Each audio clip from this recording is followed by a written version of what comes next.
play of the game from way down. True, silence. Rainer getting absolutely A team wipe. The living bomb's going. Oh my goodness, the ring. Bombs Tastingo gonna find Rainer.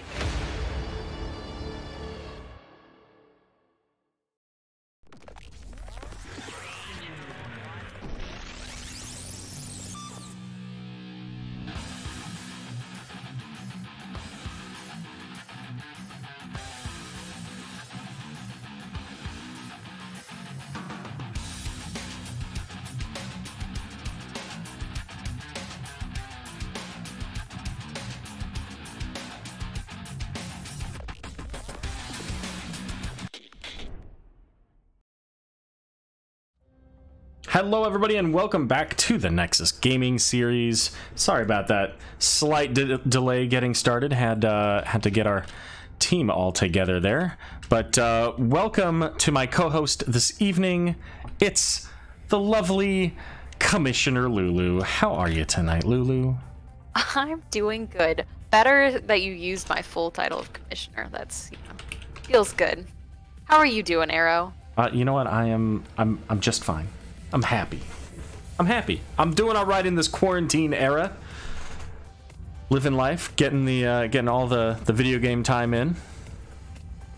That's very different than normal for you.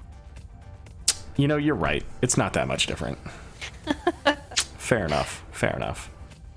So tonight we've got a match coming from Division D West. Division D no longer the lowest division in NGS. The newly created Division E has that honor for primarily some newer teams and teams that are kind of getting their footing and getting used to the whole process. Newly recreated Division E, please. Fair enough. Are you a former Division E member? Oh, I was. Season 5, the first season for the Nexus Cats, we were in Division E. There you go. All right. Well, fair enough. So, Cool Cats and Kittens versus Team Rainbow Strike Go. I am not familiar with the CCK. They're a new one to me. I didn't recognize any of the names here. Any of these names or this team happen to look familiar to you at all? Not that I know of. Unless I do know one of you, in which case, I'm sorry. I definitely remember that.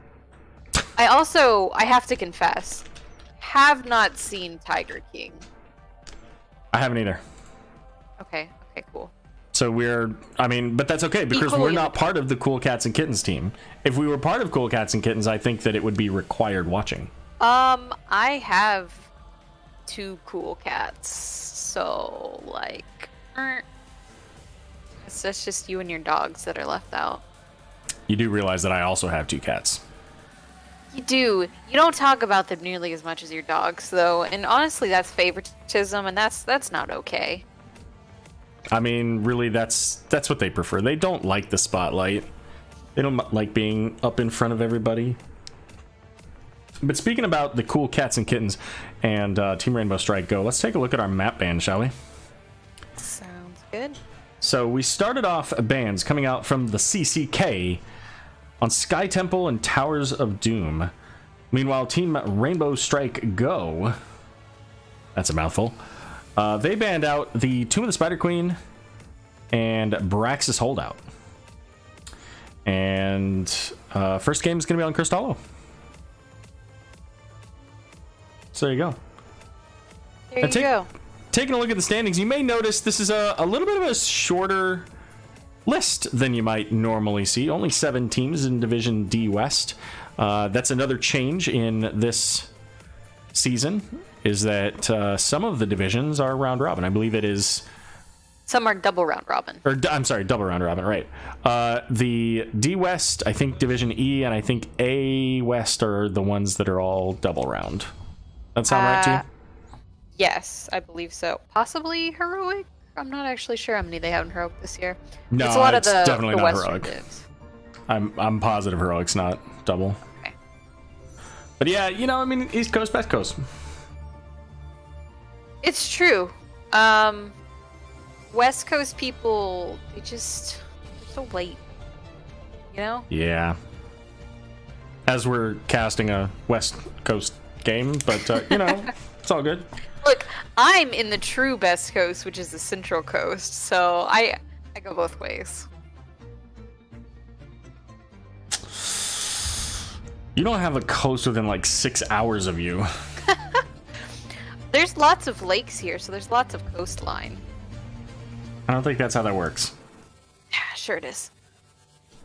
But we're gonna see out of the gate the ban on Ana, and then Deathwing coming out from Cool Cats and Kittens, and Zool for Rainbow Strike Go, and Jaina. Yeah, Zool feels like the one ban you're kind of required at this point if you're second team to pick. It's not as bad as when you had to ban Ariel and Deathwing in last season, but it still feels bad when there's sort of an auto ban. Yeah, when you're in that position that you have to ban something, it puts you. It means that like first pick priority just goes through the roof, right? Yeah, for sure. So there's the first pick, Malthael. Malthael's not a common first pick, but I mean he's a common solo laner. So if it's something that you really want to make sure you have because you get that on a pale horse, then I can understand making that a priority. And we're gonna see ETC Greymane on the other side. What do you think about that? I mean, there's lots of kind of small spots where you could try and catch someone with a mosh pit on ETC, or maybe even a stage dive. I think mosh pit is way better and more fun than stage dive, but you know, it's possible. Ooh, I appreciate Anduin matching Mal'Ganis' armor there. There's some color coordination from the Cool Cats and Kittens. So Anduin and Mal'Ganis, so that's going to give you the potential for a light bomb with Mal'Ganis putting people to sleep. And that's pretty dangerous right there, if you can keep from waking them up on accident. Yeah, you've got Anduin with the light bomb he can add to it, and then also just, you know, Anduin's root in general. So Kael'thas, the third ban here from Team Rainbow Strike Go, the last ban, Cool Cats and Kittens. What are we gonna see? I'm gonna guess that it'll be something strong against the Mal'Ganis. So it could be like Brightwing. I mean, Brightwing was okay. It's not. It's a healer though. I was gonna say like Brightwing is pretty much the most annoying thing ever for Mal'Ganis. Yeah. Right behind like an auto attack Muradin, maybe an Uther to a lesser degree. Yeah, Brightwing basically just shows up and tells Mal'Ganis he can't play the video game. Yeah. Sylvanas gonna be picked up here, and I'm surprised to see Sylvanas get so far in the draft. You know, she was always a pretty good hero, but with the tower changes, the structure changes, Sylvanas is really gonna be a benefit, especially with a Greymane, Lucio for the mobility. I like the beginnings of this draft for Rainbow Strike Go. Yeah, for sure. Alarak. Spicy. Yeah, for sure. So Alarak and Raynor picked up here. So we've got the pulls, we got the pushes, we got the roots, we got the sleeps. So lots of ways to manipulate people here in this game. Accurate. Who's the last hero in the draft, Aero? Who's it gonna be? I was gonna say Chen, but I was like, it's not gonna be Chen, is it? So Are you ready for the pandemonium? Yep. That's literally his voice line. I know. Sort of. Yep. Okay. That's why I said yep. So I do, again, I like a lot about Rainbow Strike Go's draft. Cool Cats and Kittens, though, have a pretty strong setup here, right? If they get a sleep with a root, they got a pull, they got a silence in there, and that's just the CC. That's not accounting for the big burst of damage that comes out of an Alarak combo and Raynor with a veteran marksman proc, maybe a little penetrating round. So I think the burden of execution is on Cool Cats and Kittens to make it work. Whereas for Team Rainbow Strike Go, they've got a little bit safer, a little bit more comfortable draft. Yeah, and they've also got, you know, the Lucio sound barrier, which is gonna help if things get dicey. You just kind of pause the fight with the sound barrier. Like, oh, everyone has a ton of shields now, by the way. Sorry. Yeah, we'll see how it goes. If they take sound barrier, they have no cleanse. And again, there is a fair amount of CC on the side of Cool Cats and Kittens. But we're set up and ready to go. Fair enough. Why don't you go ahead and start us off with the introductions? All right, for the Cool Cats and Kittens, they've got Descolada on the Mal'Ganis, Beowulf 4 on Raynor, Gork on the Malthael, Desperado on Anduin, that's not confusing, and Cathal on Alarak. All right, and for Team Rainbow Strike Go, we got Panda Supreme playing the Lucio. We got Robert on Greymane. Silver going to be playing the ETC Super Sticks on the Sylvanas, and Kingleberry on Chen. Now, I'm a little bit surprised. This is the second game tonight that we've seen a Sylvanas and no cheese. But Cool Cats and Kittens, as you can tell, spreading out, making sure that that cheese doesn't get a lot of value if it was happening. Maybe they just cheese mid. Maybe that's the ultimate cheese. Great idea. Nobody will ever see that coming. That's true. Just send 5 down mid with Sylvanas. What could happen? What could possibly go wrong with that? I mean, it was a 3v5 they had. It was. It was. So we're going to see Block Party coming out from ETC, so he's going to help to reduce that damage out of Raynor. What else? Oh, interesting. We don't see a lot of sustaining power here. So Alarak getting that additional self-healing from Lightning Surge. Oh, we got some early camps, Aero. It is early. These guys were on these camps right at that 1 minute mark to get them sent out. And since the tribute here is in the top half of the map, both teams are going to work on their top half camps. The Bruiser camp here for TRSG, and CCK picking up their siege camp. I'm not going to use acronyms all night. There's no way that's going to work out. I was going to say, you keep using just letters. I don't like it. Because these team names are way too fun to be shortened like that. Yeah, the Cool Cats and Kittens. See? And Team Rainbow Strike Go. There's an exclamation point and you're not exclaiming. That is true. That is true. Well, the Bruiser camp's going to get cleared up here in the mid lane. Sylvanas trying to run away from the Mal'Ganis. Does manage to do so here. The siege camp picked up, as was the Bruiser camp. So all of the camps on the table well before the tributes coming up. Yeah. A little bit surprising. Really on top of it. Oftentimes you'll see the opposing half of the map have a bit of a delay. They want to send that out when the tribute's going on so that there's not enough time to clear that without delaying your team. And I think that ultimately that was, you know, Rainbow Strike Go had the opportunity to gain benefit from that.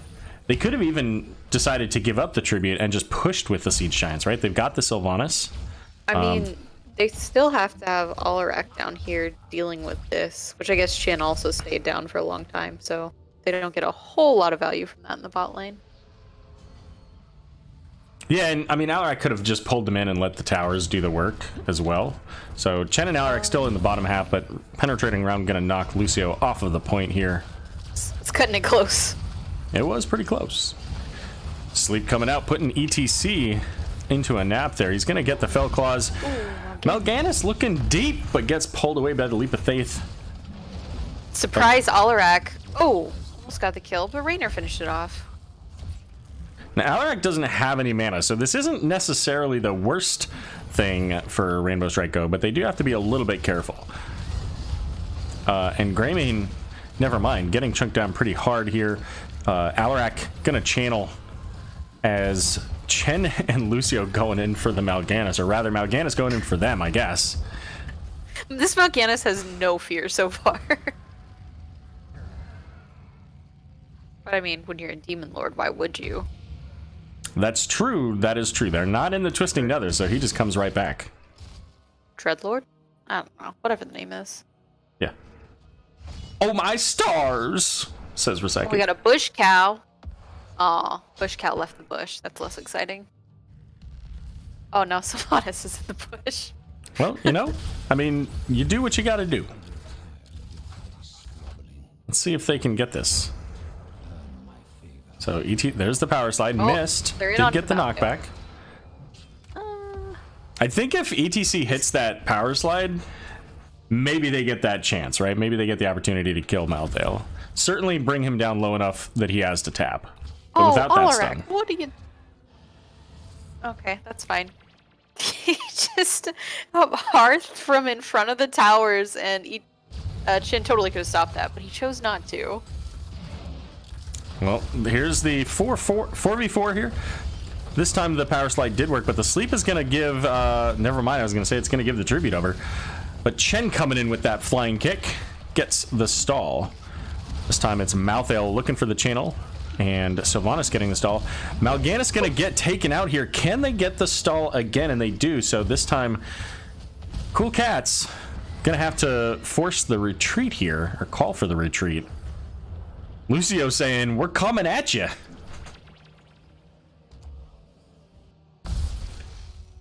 That's it. 1 for 1.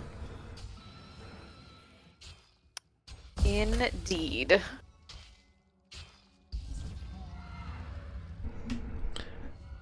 So looking for the we value. got more camp action going. There you go. Rainer coming off that vision just a little too soon. Lost the channel on it for a moment there. Had to go back. And we see Chen kind of looking around, scouting around to see what's going on in the bottom half of this map, but most of the Cool Cats heading over to their Bruiser camp to finish that up as well. Level 10 is going to be here soon for Rainbow Strike Go. They don't have... Neither team has to fight over this tribute.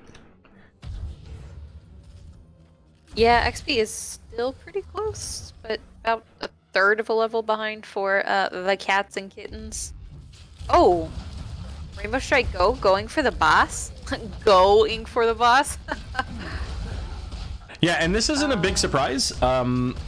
It does mean that they give up the tribute here, but with the level 10, they're able to pick this up pretty quickly, especially with that Greymane as well. And it is going to be stage dive, so we'll see if they go for a double boss fight. What if is he gonna? Oh, he is gonna stage dive in. Oh, does his team get here fast enough? He just gets out. Okay, accomplished its goal. Flying cow. All right, well, boss is going to be going there. There's the Wailing Arrow. Chen popping the Panda Pals here.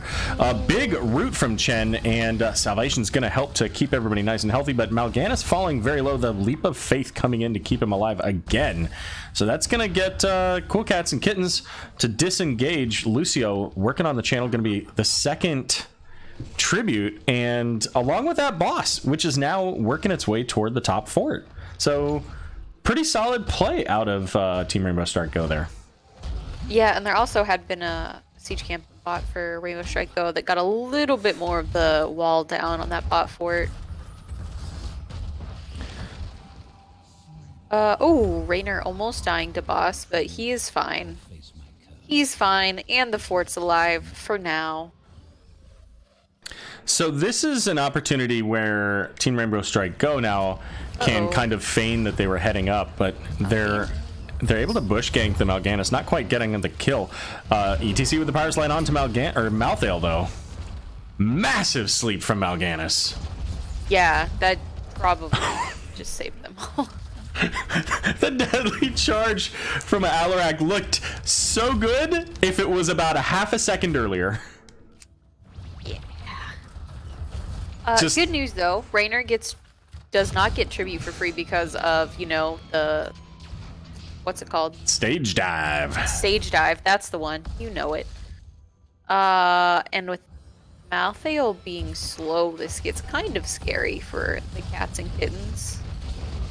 Well, here comes the Hyperion now. Chen is getting bodied a bit by the Mal'Ganis, is having to pull back with that heavy stagger damage. Cursed Bullet going out, and the Fellclaws bringing ETC pretty low. We got that Carrion Swarm, so it looks like second tribute going to be picked up here. Maybe, maybe not.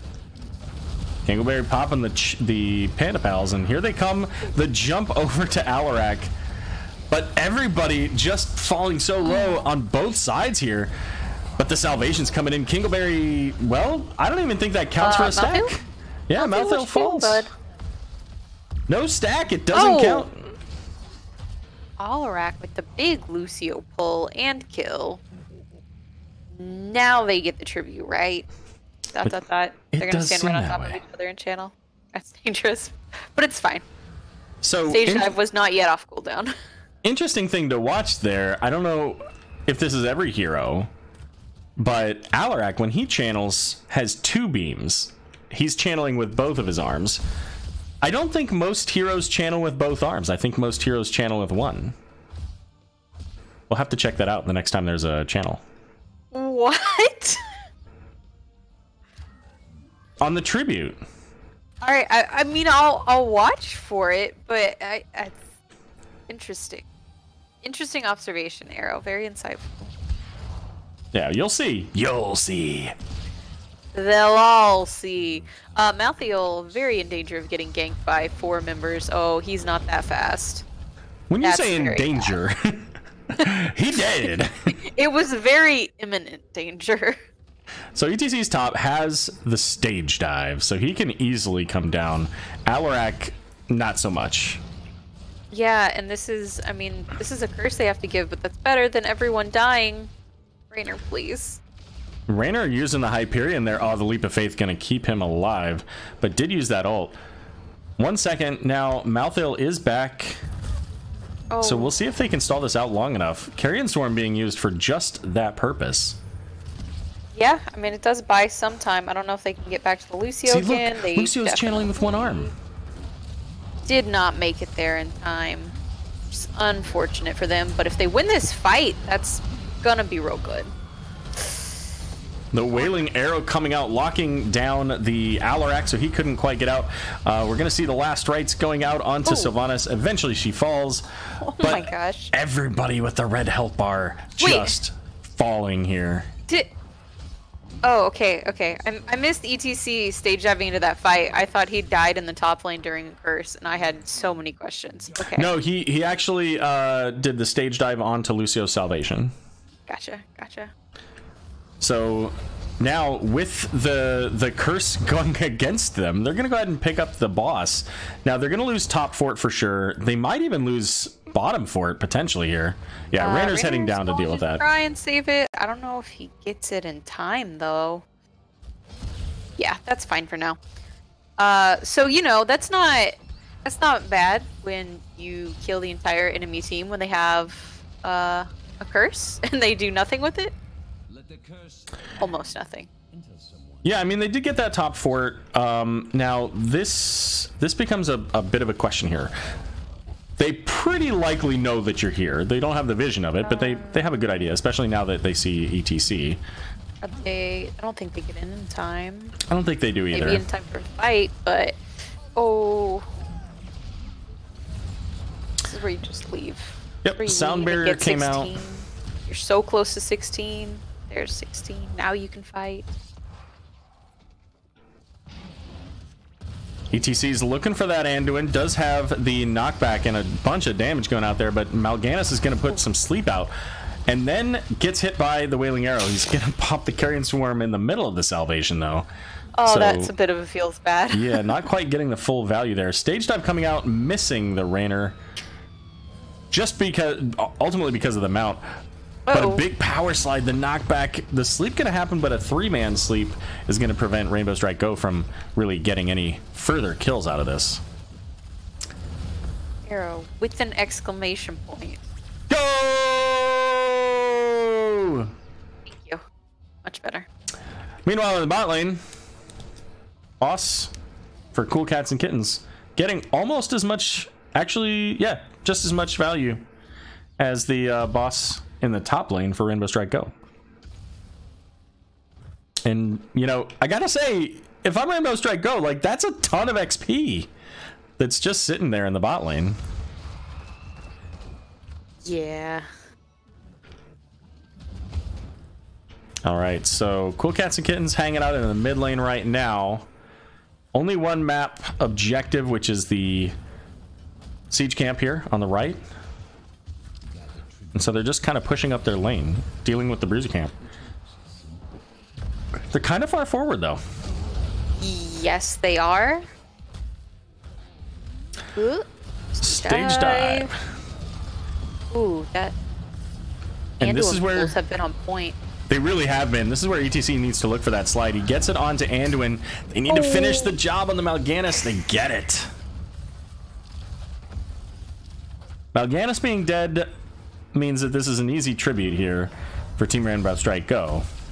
It's not going to get him anything specifically. It's just the first one. Right. But it does get them, they are closer in XP. They've almost caught up again. Siege camp in the top is getting the wall down. I'm a little surprised that Rainbow Strike Go didn't head over into the bruiser camp there, or as they're doing now, ultimately just get the bottom fort. Yeah, that was pretty free. So bottom fort goes down. It's now 2 structures down on both sides. Oh, but Cats and Kittens, someone's gonna clear that siege camp, right? Okay, It looks like a couple people are gonna clear that siege camp here. Is this again? This tribute doesn't need to provide anything. It doesn't. But personally, I hate giving people 2 tributes for free, because then that just puts pressure on you. This is a great position for Mal'Ganis to be in, and Rainbow Strike Go knows it.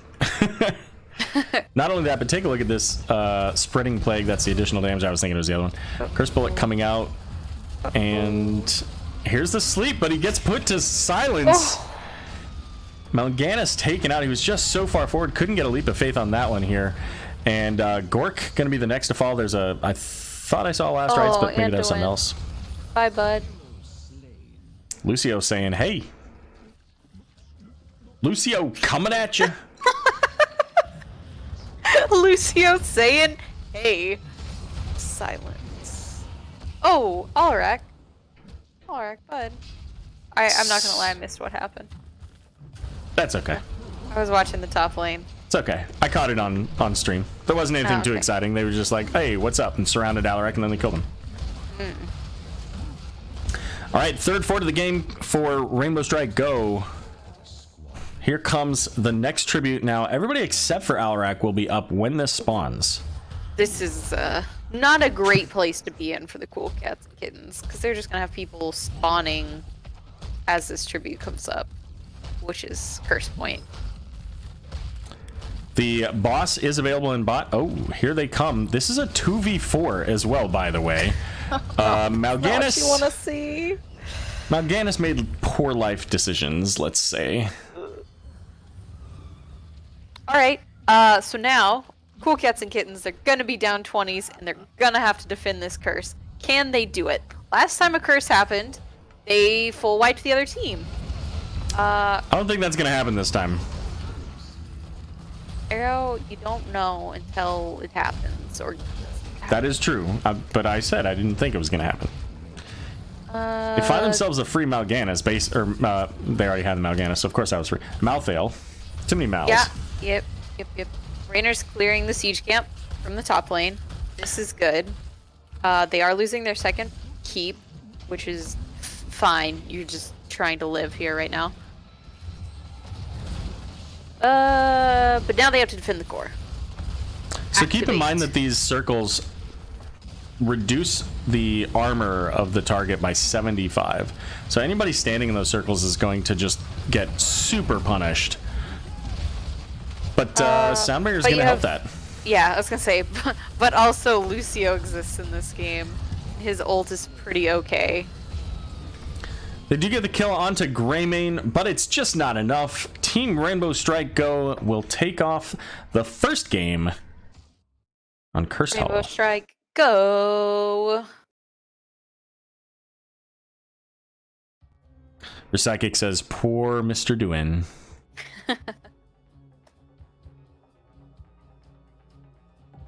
Eight kills to 12. Overall, you know, I have to say that probably the most impactful thing in that game was the stage dive. Stage dive did a lot of work keeping them in the tributes, giving his team enough time to catch up and ultimately push Cool Cats and Kittens off. Yeah, that was, like you said, just buying them time for the team to rotate across the map so they could stay a lot longer in another lane before they rotated up to the tribute. And they also weren't able to punish him when he did come in solo like that. Yeah, which is surprising, right? We talked about the CC potential from Cool Cats and Kittens. Stage dive, you know exactly where they're landing and when they're going to be there. So it feels, you know, if I'm watching that and I see a stage dive, like my thought is, you know, Anduin Chastise, and then you've got an Alarak Silence combo, you know, and ETC should die before he has the opportunity to cast a spell. But it didn't quite work out that way. And a lot of those team fights kind of went sour for Cool Cats and Kittens when their Mal'Ganis died. You know, we saw it early in the game, Desperado with some amazing Leap of Faith pulls, usually because Mal'Ganis was so far forward and took a lot of damage. And like you said in the beginning, Mal'Ganis had absolutely no fear. But that ultimately ended up kind of working against him in the later part of the game. So, do you think the Cool Cats and Kittens are feeling like a bit of a sourpuss after that? I'm not sure that they're feeling it. You've become the very thing you hated. I've always... I grew up in this. I was born in the darkness of puns. I just hate other people's puns. Wow, that's pretty rude. Not hate. They're groan worthy, right? Only you gotta groan. The Sith you gotta groan. Deal in absolutes. It's not really related to the hatred part, but I forget the rest of the line. All right. That's how it's gonna be. It's very hypocritical, isn't it? Only Sith deal in absolutes, which is in itself an absolute statement. A little bit, yeah. That's kind of unfortunate, isn't it? Yeah. So what do you think? What do you think Cool Cats and Kittens can do to kind of make this go their way? They took first pick with the coin flip. So if the way the game just went, do you think they look for another first pick? Or do you think they look for a map that's a little bit safer for them? I mean, not knowing anything about them, if there's not a map you're feeling uncomfortable on, I would probably stick with first pick. Just because, like we said, like second pick, you're kind of forced to ban Azul, so you lose some value there. And I don't think they had a bad comp. It was just the ETC stage dive on that map, like you said, did a lot of work in just what it enabled Team Rainbow Strike Go to do. Yeah, I think it just goes back to what I said right at the very beginning, which is, you know, that the Cool Cats and Kittens, the burden of execution was on them, and they ultimately failed to execute. They couldn't quite get it to where they needed it to be. And if they can coordinate that a little bit better, then I think that they've got that opportunity.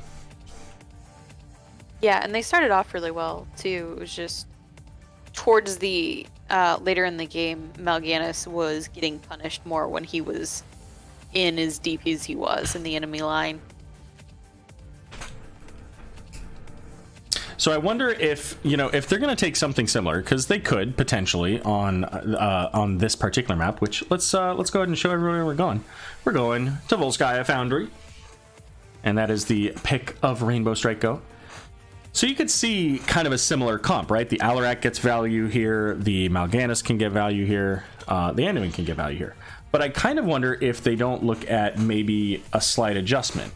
Anduin can do well with Mal'Ganis, but you know who else does really well with Mal'Ganis? Malfurion.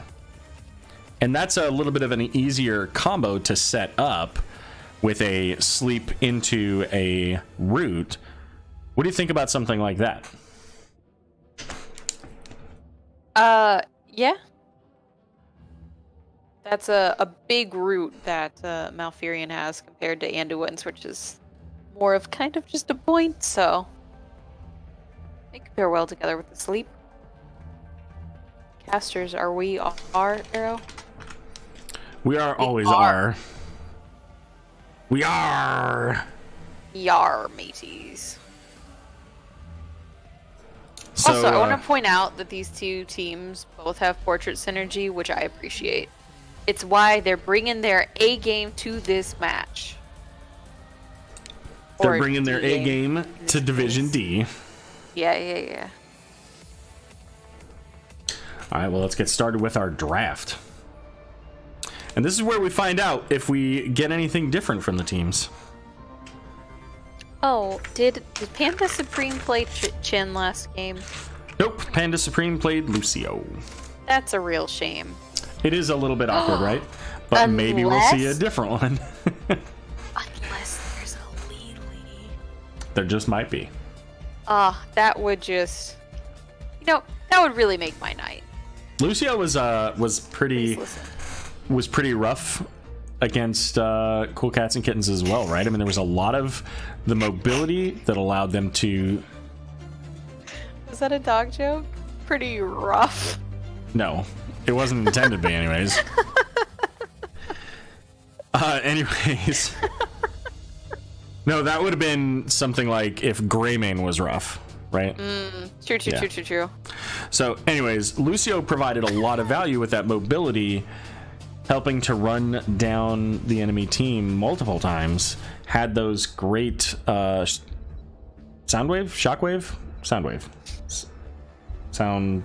What is it? What is his pushback? His Q? Shockwave? No, it's not shockwave. No, I don't know. I don't think it's shockwave. Recyclic, please advise. Yeah, we'll find out in 30 seconds. He'll be like, I can't believe you didn't know. Oh, the ETC ban. If Greymane was rough. So ETC and Jaina, yeah, ETC not a big surprise after that. I think, I mean, also, I mentioned it. Kind of interesting that the Cool Cats and Kittens banned Malfield this game. It is. Oh, first pick Ragnaros. What is this? Johanna and Kael'thas. All right, we're starting off Team strong Rainbow here. Strike Go responding with fire of their own. Which honestly, Kael'thas' abilities shouldn't affect Ragnaros. He should be immune. Except Bliss.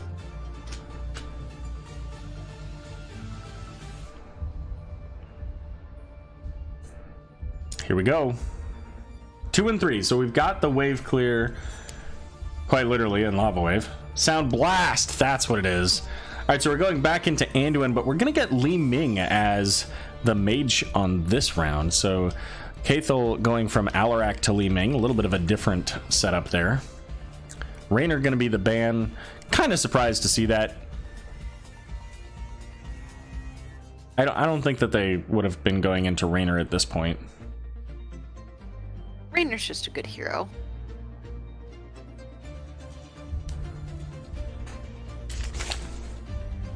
Yeah, Beowulf was the one that played their Raynor last game. Sound Wave. There you go. That makes more sense. I had half of it right. Well, then it's really awkward that I had the other half and neither of us figured it out. Not enough teamwork, Aero. But I'm not the support player, so. Coming in, we've got all of the fire here. Yeah. I expect Johanna, what, isn't it her 13? Oh, the Cho'Gall! That's why Malthael is banned. That's why Greymane is banned. Yep, it sure is. I mean, counterpoint Deathwing on the other team, but, you know. I don't remember if Gall still has a % damage on his Q. Kel'Thuzad, now that... Do you think he can root Cho to Gall?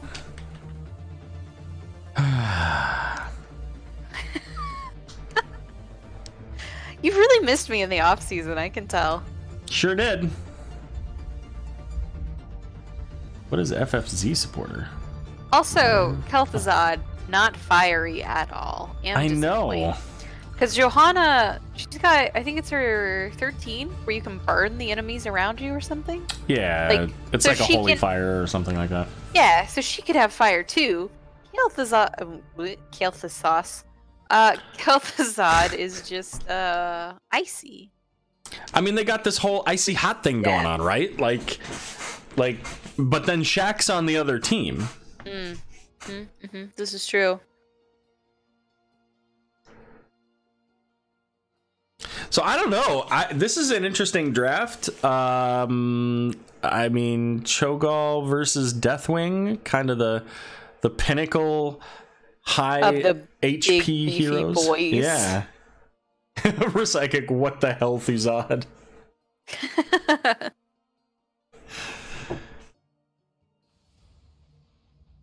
All right, here we go.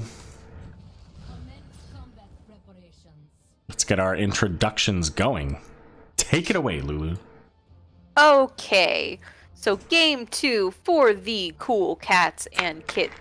They've got Beowulf 4 on Ragnaros, Cathal on Li Ming, Desperado back on the Anduin, and Gork and Descolata on the Cho'Gall for Desgork.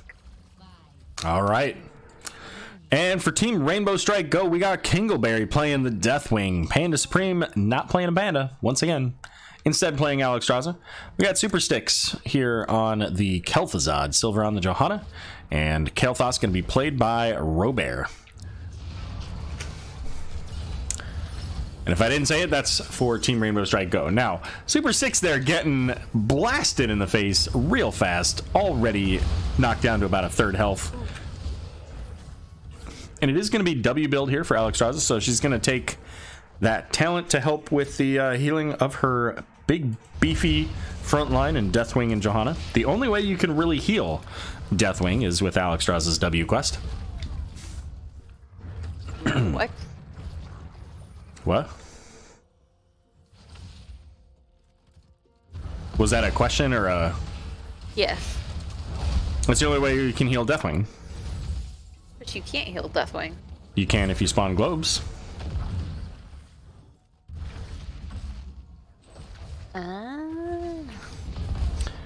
More you know. I definitely play Alexstrasza. I was gonna say, you know, it's all right. Our resident support expert over here. It's true, but let's be real. I'm only the support expert when Psychic is not here. Fair enough. So kind of like B tier or C tier. Huh? So Cho'Gall over here is gonna be working on the Ragnaros fortification camp. Losing to Deathwing. He walks away. Sorry. Go ahead. No, all good. So the other thing too, you know, Ragnaros v Deathwing. Oftentimes, you could see a Q build Ragnaros, but going into the Johanna with the blind makes that Q build a little bit more dangerous because it's less likely you're going to hit those if the Johanna is able to blind you when you're, you know, throwing out those Qs. But either way, at level 16, we could very well see that 9% Q damage coming out from Ragnaros. Oh, now Ragnaros still fine. Again, should be immune to all these fire damage spells. should be super effective against Kel'Thuzad, who's an icy boy. Yeah, but you know what? Blizzard learned a long time ago that putting elemental resistances into games, just not as much fun. Right? Elemental resistances and weaknesses. Yeah, those still technically existed when I started playing, but it wasn't really a thing anymore. I was a Wrath baby. Yes, yes. Yeah, having to build, you know, a set of green armor so that you could have enough fire resistance to exist. Not a lot of fun.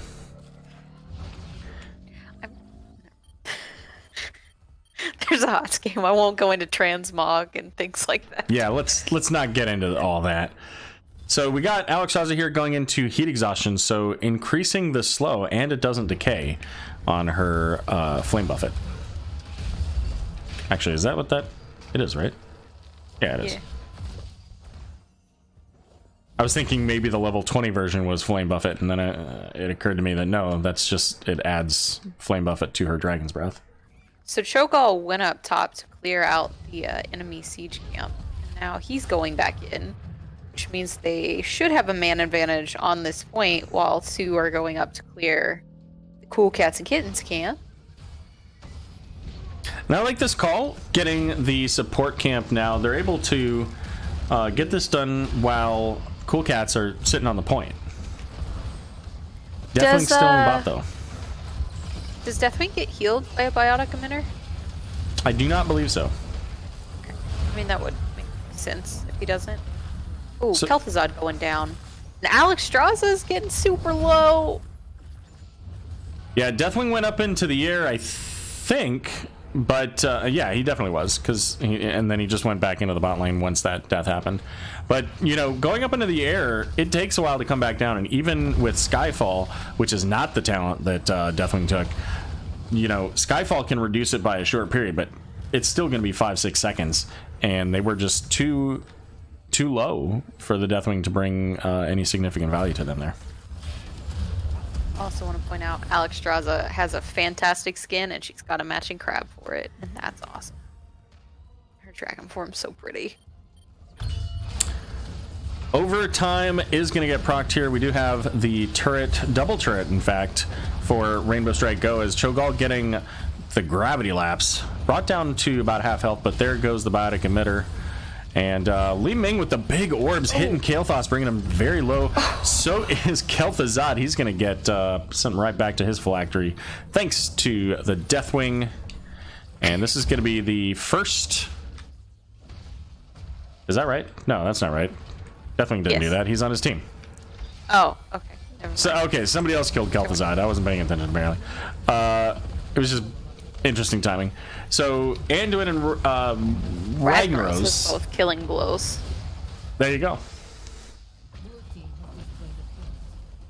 So Protector, they went and took out the mid fort.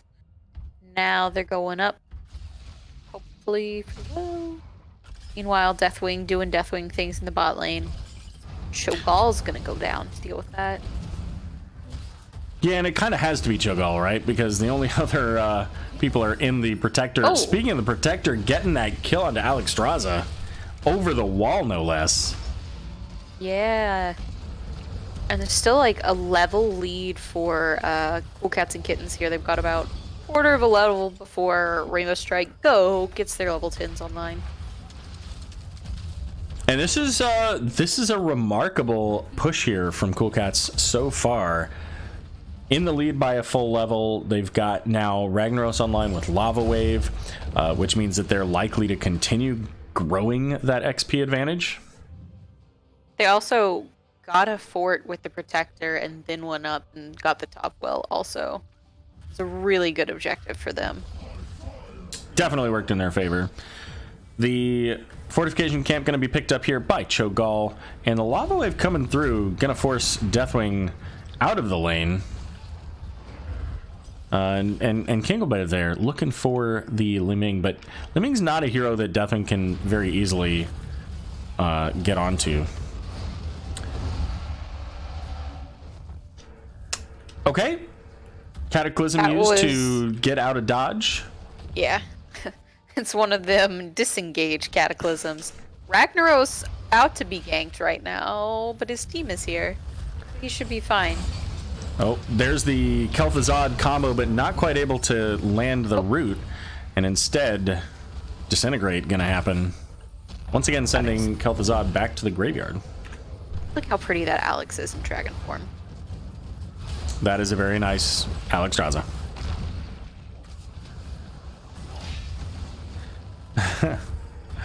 Welcome, Red. Saying that they need the little rag skin. The only skin for Ragnaros. One of the few skins I actually purchased with real live money. Which one? The little rag skin. Okay. It looks like Fort Camp is going to be the call for both teams here. And Kingleberry getting a lot of fire breath damage in onto the Cho'Gall. But that's it. And it's healed up thanks to that biotic emitter. Cho'Gall looking for the Kael'thas. They're going to get a bunch of damage. That orb there, the Dread Orb, going to land onto Kael'thas and get them another stack on Bombs Away. Getting a little bit closer to that additional damage and additional range and speed. Is that the name of the talent? That's a great name. It is the name of the talent, level 4 for Gall. Ah, so it is. So we do have a little anti-synergy between the Cho'Gall ultimates here with the Twilight Hammer and Twisting Nether. We'll have to see if that comes back to haunt them at all. I've definitely seen Cho'Galls take that before, and I've seen it really not work out great. But Rag's gonna be the one that's caught. And that's the first kill of the game here for the Rainbow Strike Go.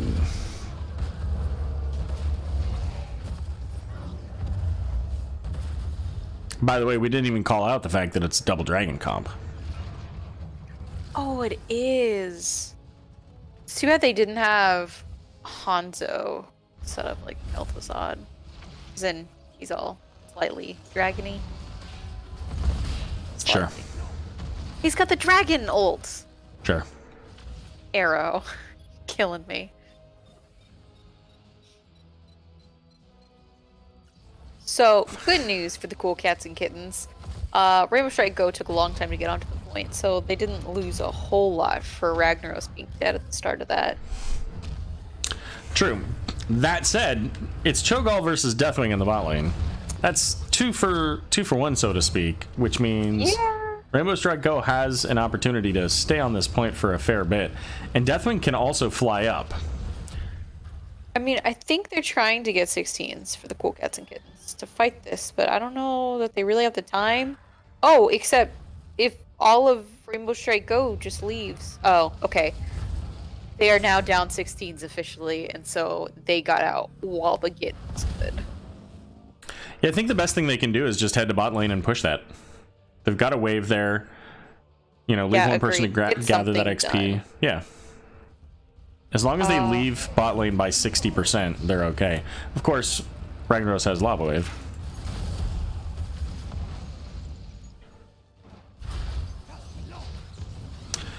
Cho'Gall and Li Ming working on the support camp. So once again, the biotic emitter are going to be going over to Cool Cats and Kittens. Rainbow Strike Go now coming down into the fortification camp, and they're going to be too late to be able to get to the Protector. Now, the Protector last round did a lot of work for Cool Cats and Kittens.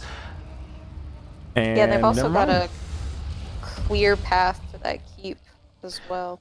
Yeah, originally I thought Rainbow Strike Go was heading to the bot lane to push a little bit more, get what they could, and then maybe Hearth back, but they knew they were out of time there, I think. They turned right around. They are still down 16s though, which is not a real fun place to be right now, but Deathwing should have it for them soon. TM. It's Anduin and Rag once again in the Protector. Now Li Ming is glass cannon, so if they can get anywhere even remotely close to Li Ming, they could kill her, but It's a double mage comp, and then Deathwing. So kind of, in a way, almost a triple mage, right? Because he's got those cooldowns to worry about. Here comes the Cataclysm. Really just going to push everybody back a little bit. Oh. Yeah. There's that glass cannon Li Ming. And does Kingleberry die here? I mean, that Protector might be able to... Yup. To finish the job.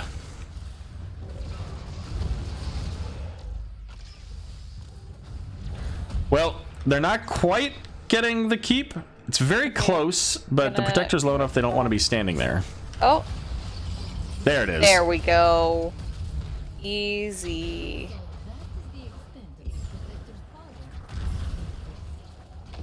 Oh, So- are they really gonna steal this camp right now?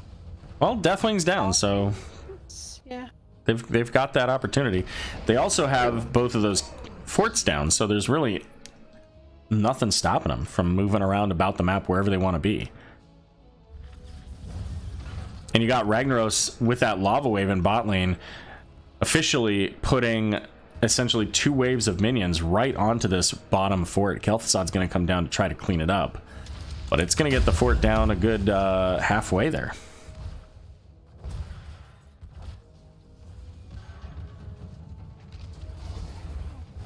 So there you... Burden is coming up on Rainbow Strike Go here. They've got to find some way to get some kills in this. Yeah, I don't know the Cool Cats and Kittens really wants to fight right now, though. Or they do. I lied. Just blow up a Johanna. That's fine. Yeah, the real challenge here is that they've got Kel'Thuzad and they've got Kael'thas, and they don't really have any significant sustained damage. That was a lot of damage, though. And that's exactly what I was talking about earlier, is Li Ming taking glass cannon. Like, if they can get to her, she will fall very quickly. But they, I mean, that was one ability, right? From, what, Kael'thas, I think? A living bomb? Unsure. Just saw health drop very fast. So... They want to push this in anymore? They have 20 advantage. I think Rag still has Molten Core. Yeah, he does. Rainbow Strike Go is maybe looking to flank. But they're very split right now. They're very split and they're down 20s. This would be not the best fight they could possibly take. Looking for the Horrify, or rather the Bellowing Roar. But Deathwing, I don't think he's got the, the Cataclysm. So this time, Deathwing's just toast. Lava Wave coming into the mid lane here, so we'll have to see if Rainbow Strike Go gets caught by this. And it looks like they are able to move away from it there. Yeah, Kael'thas with that Ignite at 16 is getting the Living Bomb off of Flame Strikes. So if they can get to 20, they'll be in a much better position here. Yes, they are still a decent way from 20.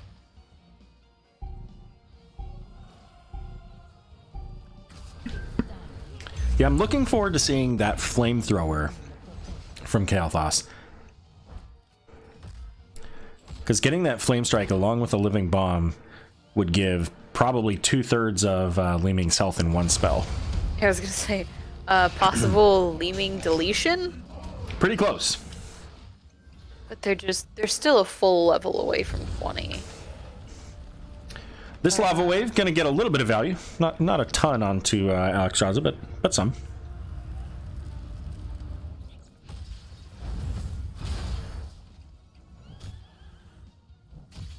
All right, go ahead and talk for just a moment. I need to catch a quick sip. Okay. So here comes Team Rainbow Strike Go. They are still down 20s, but they really kind of have to contest this. And Deathwing Cataclysm's in. Johanna's unstoppable. Kel'Thuzad is actually just getting deleted, though. You hate to see it. And there almost goes Johanna. But Deathwing is in much more danger, I think. And, yep, my bud. Do they get Beowulf falling Ragnaros? very low though, so they do get the kill onto Ragnaros, but Kael'thas Oh, also here come the falling. last 2 kills though. Yep. And that's gonna give the Protector over. Did you see the Cool sweet Cats. 360 from leaving? I was not looking there at the time, so no, I didn't. Oh gosh. She had some really great disintegrate 360s. Gotcha. So Protector's gonna head on up here. They've got 15 seconds until Kel'Thuzad. They've got Cho'Gall. I think that, yeah, they're just gonna skip past this keep. They don't need even spend any time on it. They can just head on to the core here. Kel'Thuzad is now back up, but they haven't had any luck in getting the Cho'Gall like comboed to death. Oh, well, there was half of his health. Yep, but Kel'Thuzad brought down about 80% also. But ultimately, it doesn't matter. Cool Cats and Kittens coming in with the big W in this game, number 2, and taking us to game number 3. Me wow, Aero. Huh? What? What did I miss? Like meow for Cool Cats and Kittens. Me Oh. wow. Gotcha. Okay then. You're Well, gonna hate Aero. they did what they needed to do in order to come back and get themselves a point in this best of 3 match. 12 kills to 2. The only kills that Team Rainbow Strike Go were able to get were against Ragnaros.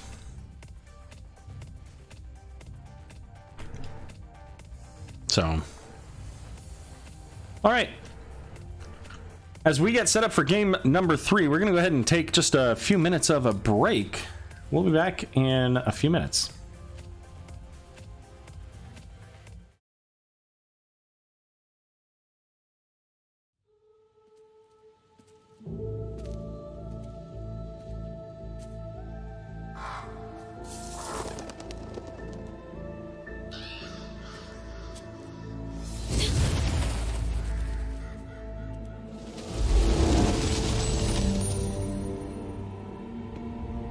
You have finally returned home. Home? You destroyed my home. Slaughtered innocents. Left peaceful realms in ruins. You broke your promise. I will not be questioned. Return to the tower at once. Fine.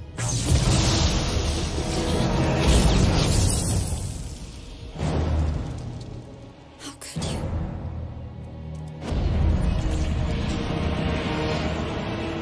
Dead magic. I am beyond that power. You're wrong.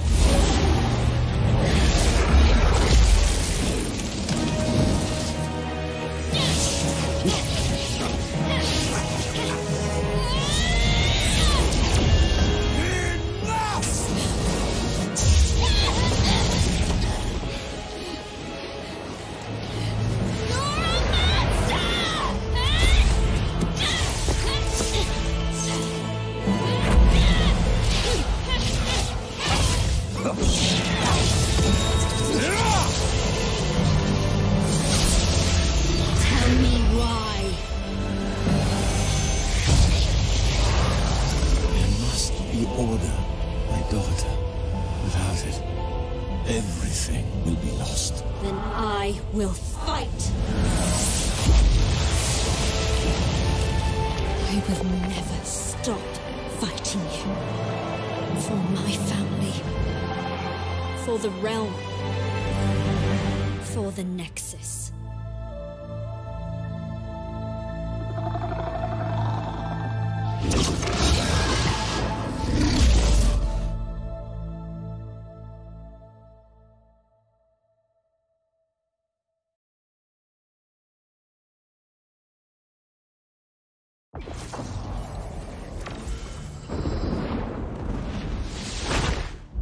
Systems online. Commence hero upgrade.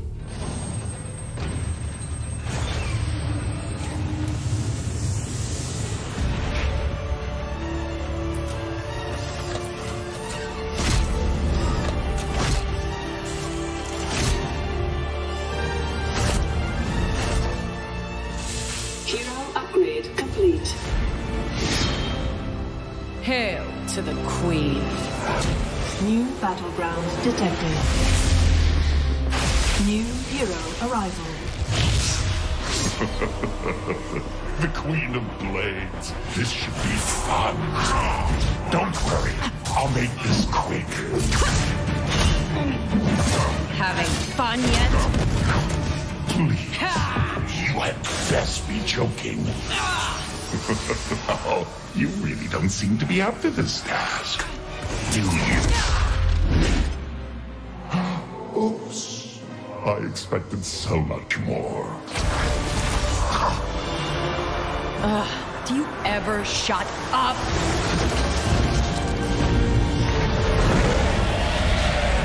Yes, finally a challenge.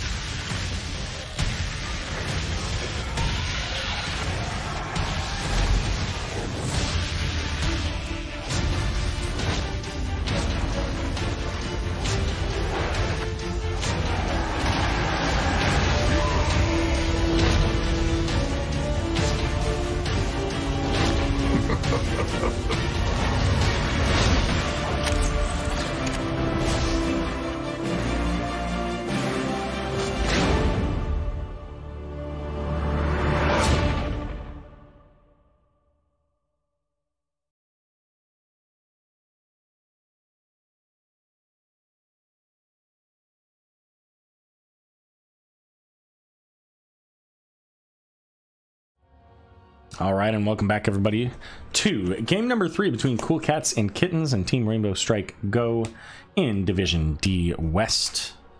I'm Aero. I am joined by Lulu, and we're in the middle of an exciting matchup here between these two Division D West teams. Just got to see a Cho'Gall versus a Deathwing. Yeah, that was a lot of fun. Is that the best healing you can do? I hate that line so much. Actually tilting. Yeah, I do remember that event when we got Braxis, when we got Warhead Junction, and they showed Alarak, and then Zarya was there. And certainly people were excited about Zarya, but it was just the way that they introduced her into that was very much of an asterisk, you know? Also, Zarya. Yeah. It's like when they have the credits at the beginning of a show and they're like, here are the top 5 cool people, and also this guy who's in every single episode ever, but it's and also, like, what the hell? Yep. You're also like, you're there for sure, but no one really cares. And also Steve Urkel. Do you even know who Steve Urkel is? I know the name.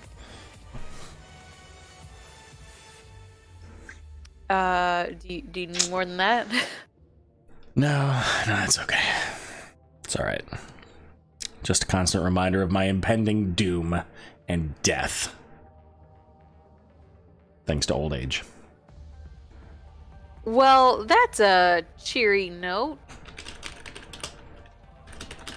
So it looks like we have one player with mouse issues. You know, I mean, we got the Cool Cats and Kittens. You would think that they can probably fix that pretty quickly. Well, they're probably the ones that destroyed the mouse. They were playing with it. Also, did the Cool Cats and Kittens change their portrait? Or was it always all these Cho'Galls? They definitely did change their portrait, yes. The first one, it was a Carbot, like, tower or something. I don't remember what they had last game. Yeah, that's right. That's right. They've changed for game 3 now that they've shown off the Cho'Gall. It doesn't have to be a secret anymore. Right, right. Now, that being said, Rainbow Strike Go has had the Tassadar all 3 games. This is true. Oh, and we have the co-caster, Luna Cat, has joined.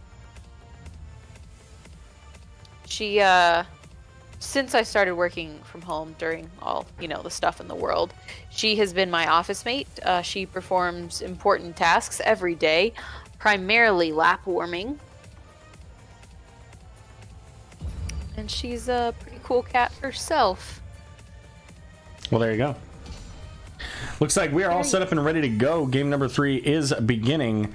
Just a quick look, because I forgot to tell you where we're going.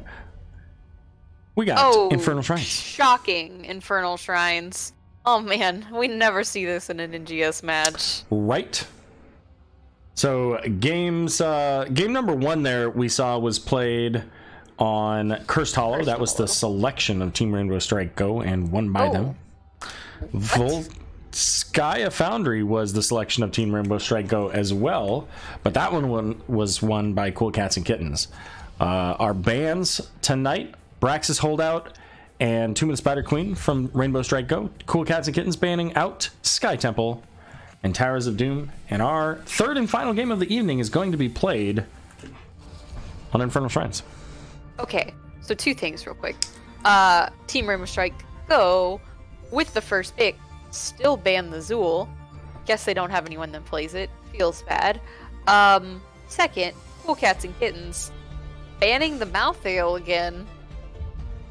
Surely they don't get away with Cho'Gall twice. ... I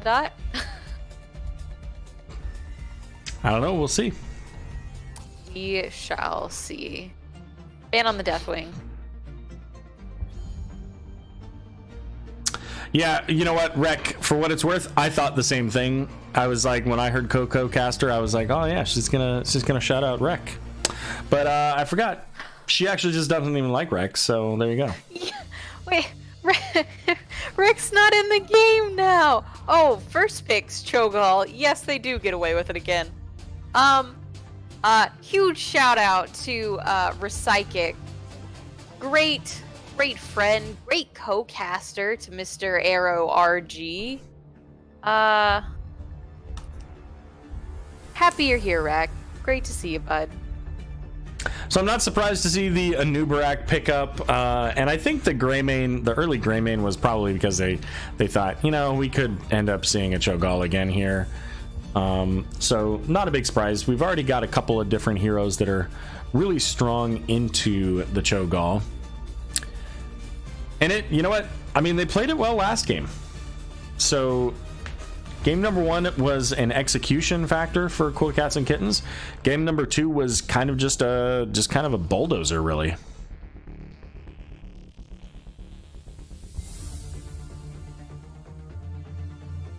Rhaegar going to be the third and final ban here of the night for Cool Cats and Kittens. Kind of makes sense. Right? Get rid of the dogs. Game 1 again. That's true. Team Rainbow Strike Go already has one dog on their team. If they had both, that would get a little scary for the Cats and Kittens. Yep. Instead, they've got Ragnaros and Anduin. Once again, seeing the Anduin here. And Ragnaros, it's a big map. Ragnaros gets a lot of value here. Anduin's been really strong for them. So this is fine. Oh, this is actually 4 of the same heroes for Cats and Kittens. Huh? It is, yeah. And the other one is banned, so we'll see. Stukov and Leoric gonna be the final picks for Rainbow Strike Go. Panda Supreme, still hashtag fake news, not playing a panda. Rip. Group oop. Oop. Yeah, that's what Rex said. Group oop. Cool Dan. So Gul'dan gets a lot of value on Infernal Shrines. Able to clear the shrines pretty quickly. So, do you think he's gonna take Horrify or Rain? I mean, I think he takes Horrify because I think that is a good counter to the Anubarak cocooning the Gall. Also, the Corruption would help to get Cho'Gall out of the cocoon pretty quickly. The Meteor also. So, I mean, a lot of ways to get out of that cocoon pretty fast. That said, they can't as easily get out of Entomb. Yeah. This is a good point. So But until level 20, you can still do stuff in the Entomb, so it's possible to make it, no, you're stuck in here with me. that is true. And Anduin can leap of faith out of the Entomb. So This is true, also. they have some pretty good ways to protect the Cho'Gall. So the question is just whether or not Team Rainbow Strike Go can get enough burst value to burn that down quickly. And I didn't type in the name, so why don't you go ahead and introduce first? Okay. Pretty similarly to our last game, Beowulf 4 is on the Ragnaros, Desperado is on Anduin, Aethal now on the Gul'dan, and our good friend Cho'Gall, aka Desgork, is Descolata and Gork. All right, and over here to the right for Rainbow Strike Go, we got Panda Supreme playing the Stukov. We got Silver on a Nubarak, Kingleberry on Leoric, Supersticks on the Greymane, and Robert on Lunara. I guess I don't need to change much, so I'll just change that one, and then I can pop up the things, and then we're all good. Boom, there we go. As long as you're good, Aero. That's Yeah, what matters. yeah. So Cho'Gall hanging out solo in the bot lane, has that Eye of Kilrog to provide some vision, is going to know that a Nubarak's on the way down, but a little bit late on leaving, but it's okay, because they don't quite have that burst comp just yet. That said, I'm not positive about the combination of the Greymane with the Lunara. I don't know how much value Lunara is going to get into this. They got the Greymane that's able to burst down with a Cursed Bullet. And that's it. Yeah. I don't know. Lunara could be a comfort pick for them. And poison in general is annoying, in my unbiased support opinion. Sure, sure. Well, Beowulf gonna head back here as Leoric getting a little bit of work done against the Ragnaros in that top lane, so that's gonna give a little bit of value. Leoric getting a little bit more XP in that lane now. But with the bottom siege camp picked up here, Nubarak's trying to just hold the lane, get whatever XP soak out of it that Silver can. And the next siege camp going to be picked up for the mid lane as well for Team Rainbow Strike Go. It looks like Cho'Gall's going to head over now and start working on the cool cats and kittens. Gul'dan, however, in a lot of danger, is going to fall ultimately to Leoric, but a lot of poison damage going out as we discussed there earlier, helping to secure that kill. Yes. And oh no, Anduin's not going to clear the camp though. Oh, that feels bad. Now he's going back for it. You know, probably just waiting on the cooldown of Divine Star. Fair enough. And Team Rainbow Strike Go chasing down the Ragnaros. Thought they might be trying to invade, which would have been a choice.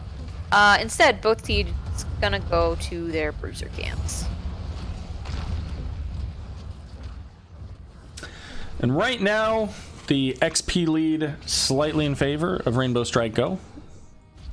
But we'll see how that continues here. It is going to be in the mid lane, so it's not a long rotation to clear that Shaman camp in the top lane. And it looks like Leoric and Greymane gonna head into the bot lane. They're actually gonna see what value they can get here with just a few minions, leaving the Punisher entirely up for cool cats and kittens. Yeah, I mean, I guess they're trying to get 7s here, but they are just totally forfeiting the objective for this, and they're not fully pushing bot either, although they do get the whole wall down. Yeah, I mean, this is a strat that has been kind of brought up in this new era of tower defense, where, you know, being within range caused a lot of problems for you defensively, or I guess offensively. Now, Super Stick's gonna fall there to the Cho'Gall, the rotation of 3 and versus the 2. Just a little bit too overwhelming. But they get about the same amount as Cool Cats and Kittens are gonna get here, other than the death.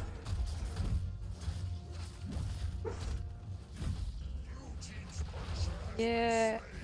Ooh, Leoric almost going down as well. Ragnaros was able to get some work into that top wall. It's still, you know, gate's still barely standing.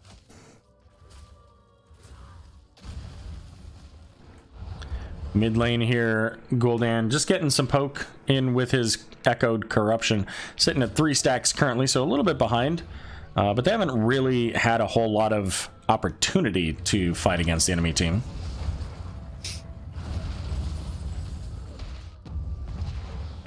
We'll see if that becomes a challenge later here for the Gul'dan. Poison be poison in the mid lane. Yeah, I think that ultimately favors the Gul'dan because he's able to heal as well, which Lunar doesn't really have that option. She took Nature's Calling. He did take the talent to reduce his healing, though. Only external healing. He can heal himself just fine. Healing from ally. Yeah, well, again, support main. I hate that talent. Like, oh, cool, my heals do nothing now. This feels fine. Up in the top, Kingleberry very low versus the Ragnaros. Ragnaros doesn't have a lot of mana, but Kingleberry doesn't have a lot of health. So Ragnaros pulling back, because I think ultimately Leoric might even potentially win that, because if he's able to get a life drain out, he wins. Ragnaros is going to get forced back because of Lunara coming up to help.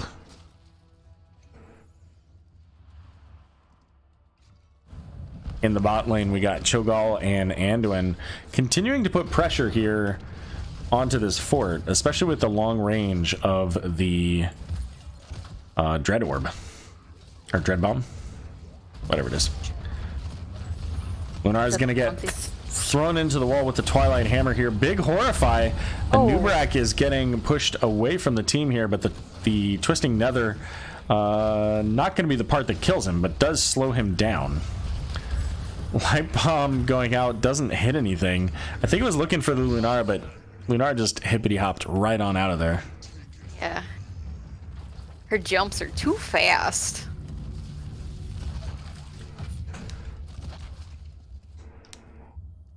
So that was pretty much all of the ultimates there. In fact, it was all of the ultimates from Cool Cats and Kittens.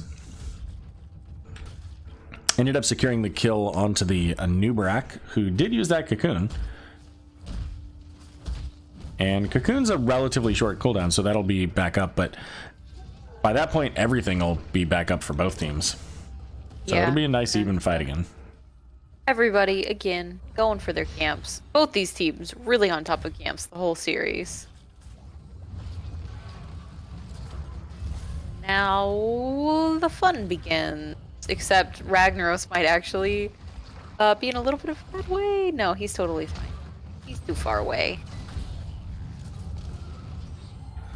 Alright, well, Leap of Faith pulling Gul'dan to safety here. That means it's down for the Entomb, though. So we'll see if Leoric's able to find the place that he's looking for. This could be it here. Light Bomb going out.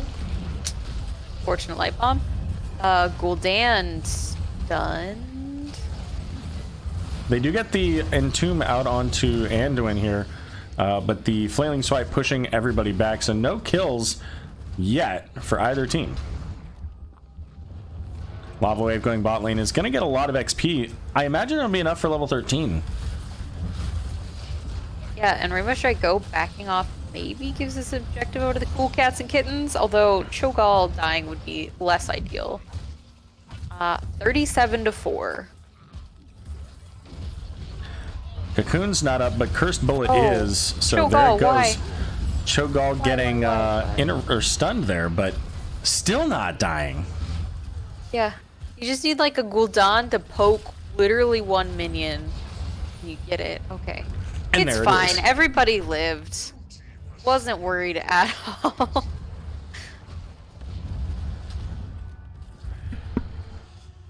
All right, well, top lane Punisher is a frozen Punisher, so it's going to shut down the structure. Keep in mind that Ragnaros, I believe, still has Molten Core. Yeah, so once this goes down, he can pop into that if they want that extra value there. And they also just got the bot lane fort. Cool Cats and Kittens. Punisher all but dead. Nature's Calling doing a lot of work along with the Grey Mane here, so it's not going to get any significant value into the keep, but mid fort also going to go down, so all three forts going down on the side of Team Rainbow Strike Go. It's a little bit of objective value. Just a touch. Anub'arak diving in, but not enough of the team nearby to assist with that. So Greymane's just going to go in and work on getting the camp now. Cool Cats and Kittens doing the same on the opposite side. And we'll see if they decide to meet in the middle. Yeah, I was gonna say that's that's the only. Oh, there you go. Damn. Entomb plus Cursed Bullet, enough to take out a Gul'dan. yeah, and who needs the level 20 Entomb upgrade when you have a Stukov arm to put inside of it? This is true.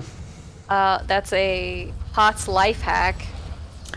Well, here comes Anub'arak, the Cocoon going out. He is going to dive in onto the Ragnaros. They get the stun as well, so the Impale is going to get that down. Flailing Swipe pushing Cho'Gall back a little bit, but not quite enough. Curse Bullet going out, but not going to hit the Cho'Gall. The Leap of Faith ultimately pulling Cho'Gall to safety, as we've seen numerous times in this series. What was that? I saw the little symbol by Gul'dan. He also took the increased health, but increase your respawn timer. Yeah, Don't sure see did. that one very often. Nope. That'll definitely help when you're dealing with the, Cursed Bullet combo. I mean, obviously that means more damage for Cursed Bullet to take off, but your health will still be a bit higher. Yeah, and also, say roughly 30%. Lunara poison has to, Yep. through more health. Yep. Yeah, so as long as the Anduin is able to safely Leap of Faith the Gul'dan away from the danger. Yeah, it's one of those there you go. situations where it's like, just don't die, and then it's not a problem. Just like in raiding in WoW, as long as you don't die, you will always kill the boss. Yeah, I mean, it's just a free buff if you don't die for Gul'dan. Really. Exactly. Now, okay, so Cho'Gall's coming down, clearing out the well, and here's a 5-man rotation from Team Rainbow Strike Go. Can they Anduin catch have up the to him, though? pull-up when he gets there?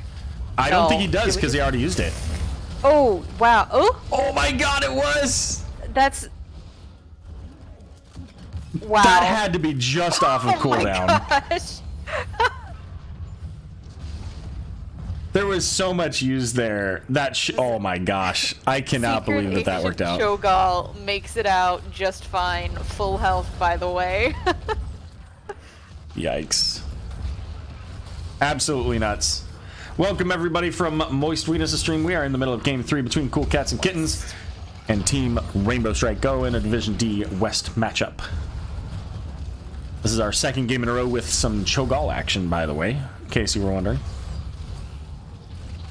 Yes. So now Cho'Gall at 16 has the silence on the Dread Orb, so that's pretty rough. There's the Cocoon and there's the silence onto the Entomb, and it's gonna get both Anduin and Ragnaros.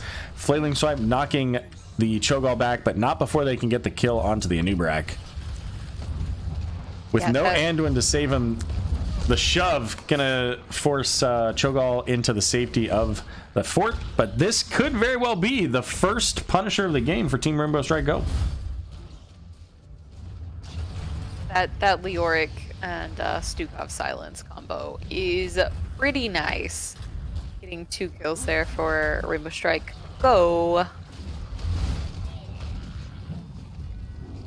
I kind of wonder if Leoric is going to take the upgrade. I don't even know what else is on that talent tier, if we're being honest. He has a protected talent, which can be pretty nice in certain circumstances. There's something else. I can't remember what it is. Something with his life drain, I think. Turn that off. All right, so the mid fort is going to remain. Team Rainbow Strike Go just not able to really push in with that Punisher. Lava Wave going to go out and clear up the mid lane as well, so it's going to be nice and safe, but Leoric is going to get the rotation coming in from the rest of the team here. Question is, can he get out? He doesn't have the upgrade, and his team doesn't have that leap of faith. So that's just going to be a quick kill. His team is also very not there. Yeah, that's a thing that happens. So does Cool Cats and Kittens, they push in towards this heat? They should, absolutely. I mean, they don't have the wave just yet. It'll catch up. How much can they get, and are they going to back out in time? Because the fight's coming to them. Yeah, but there's no Leoric just yet. Ooh. Right. This does even the amount of bodies, and Curse Pool went out there, but Cho'Gall's still less fine now. That's the big Horrify there onto the Greymane. Without that Horrify, I think Greymane might have been able to secure that kill onto Cho'Gall. There's the Entomb looking at the Anduin. Light Bomb coming out is going to hit onto Kingleberry there, but it's going to be Anduin falling first. Here comes Cho'Gall looking for the kill onto the Leoric. They get the kill, the Flaming Swipe, just not quite early enough to protect Leoric. Cats and Kittens also so close to level 20 right now. Don't think they're gonna get it during this fight though. They've got a window for about a level if they can find another fight.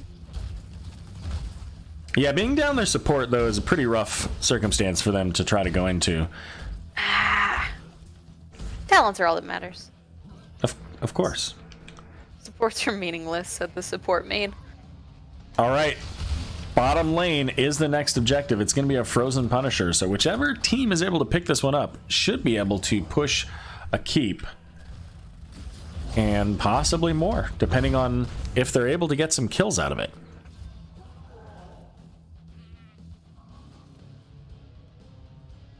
Yep. And Rainbow Strike Go is getting close to those 20s now. So we got double Lava Wave, we've got the ranged attacks for the Twilight Hammer here, the Twisting Nether giving a teleport for Cho'Gall, so that'll actually allow Gall to get out. I don't think Gall gets silenced, so that actually is huge for them, but Ragnar's getting deleted. Doesn't even matter, and the Flailing Swipe giving him the Siege Camp as well. But you know, I don't feel like that's enough. Now, Gul'dan being in the middle of lane, though, means that the 5v3 could be enough. But they're going to go ahead and pull back. So it is going to be buried alive here for Leoric. The upgrade.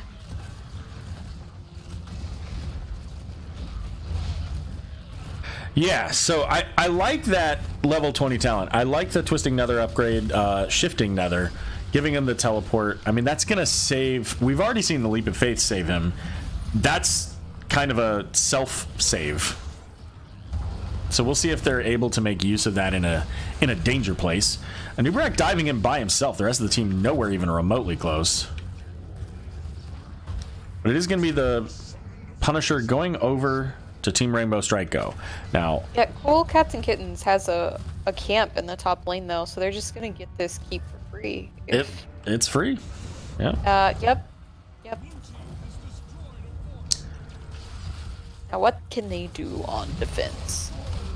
Well, they've got Ragnaros. There's the Lava Wave. They also are going to have the Molten Core here available, I believe, if they care to use it.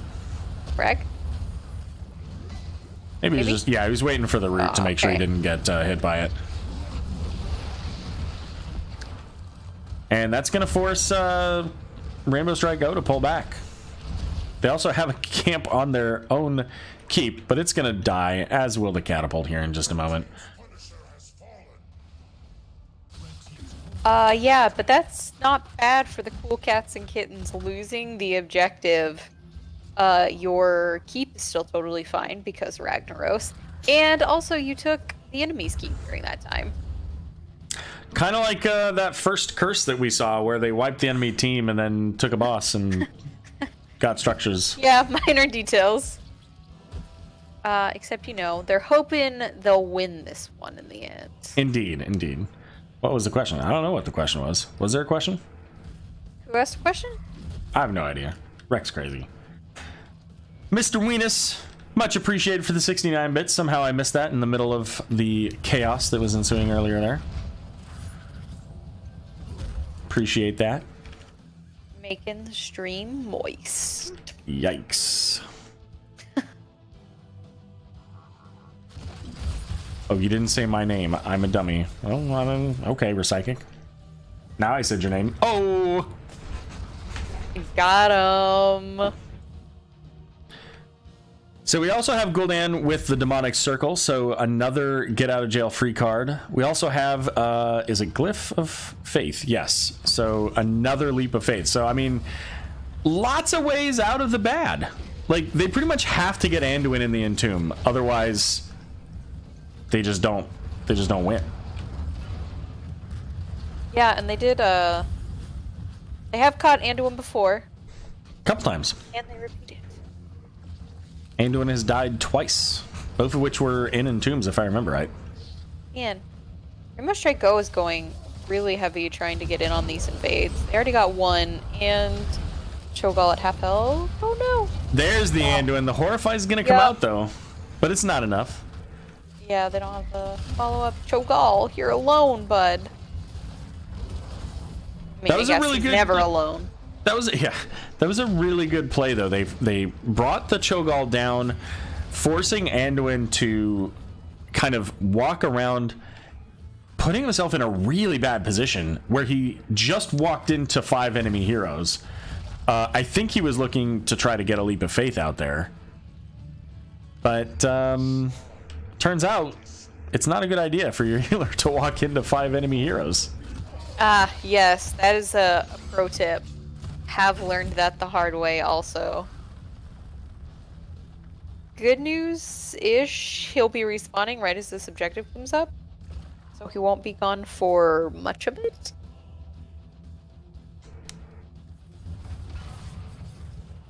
And as of right now, Leoric is back clearing. Yeah, and they're coming in right now. Anduin is coming back onto the map. So this is really the time that they need to find the fight before he gets here. There's that twisting nether, but it's into the cocoon. Oh no. That should be going off soon. There it is. And there's the Leap of Faith. Can't do him back just in time. And that was a light bomb use. Anubrak getting healed back up here, so again, those silence bombs from Cho'Gall just getting so much value. Lunara poison almost got him. And yet he's at half health now. Oh. Kingleberry going to fall on the Leoric, and that is a strong benefit then for Cool Cats, as they are just a few skeletal defenders away from their Arcane Punisher in the mid lane. Yes. Lavoy is going to head top. It's going to head up to try to deal with that Shaman camp. Obviously, it doesn't really do that much damage to the Shaman camp, but by clearing out the minions, it will allow their minions to get some work done on the camp itself. Yes. Helps the minions focus, let's say. John Cena is melting right now. Yeah, that was a good pull there by Silver, pulling him really far back and making sure that they can get the damage out. Someone's silenced in there. Oh, that was Anduin again. That's unfortunate. So there's the twisting nether here. The disengage flailing swipe from Stukov, and the Punisher gonna get a nice hit. You're losing a keep right now. Yep. So both of our teams now have lost a keep while winning the objective. That feels a little bad. At least they did get a keep for themselves, so that helps. So the next... Oh, here we go. There's Cho'Gall. This time he's silenced. There's the rewind being popped by a Nubrak, and Cho'Gall going down. I believe that's the first kill. It is of Cho'Gall this game. Possibly. Did Cho'Gall die even last game? Yeah.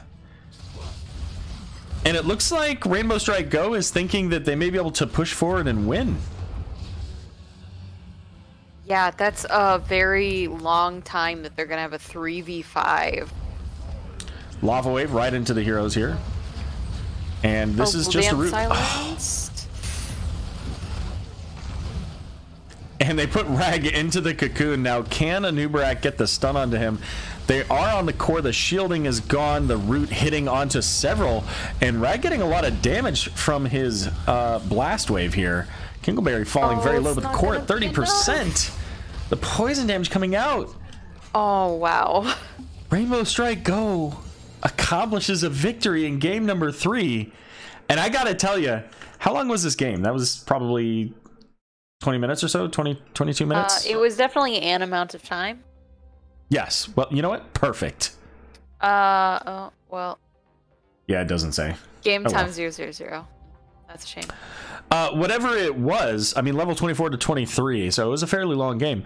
Most of that time felt like it was in the hands of the blue team. Even though the kills were in favor of Team Rainbow Strike Go, it felt like it was a Cool Cats and Kittens game. And then they said 25-26 game. Thanks. Oh yeah, because stream. Delay. And then it was the one kill on Cho'Gall that ultimately was able to net them the victory. So fantastic job by Team Rainbow Strike Go to play patient, find the kill that they needed to, and ultimately make the call and win the game. Yeah, late game, all the invade pressure from Team Rainbow Strike Go ends up winning them the game, as you said. Yeah. Well, let's hop over into an NGS lobby so we can get an interview, shall we? Okay. Okay.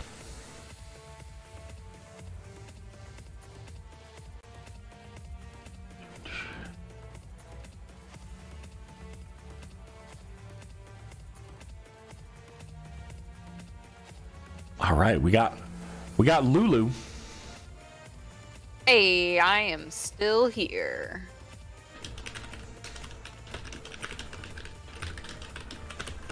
All right, and I just sent a message to the captain. We'll see if we can get somebody over here. The Apocalypse Shovel says great core call. Absolutely. Got the stats up here. I'm sorry, the talents up. I'll show the stats as well.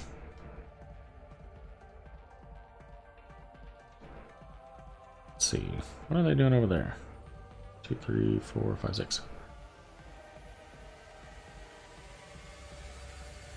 Just checking to see if there are any other games going on. All right, so I see that we have Robert here.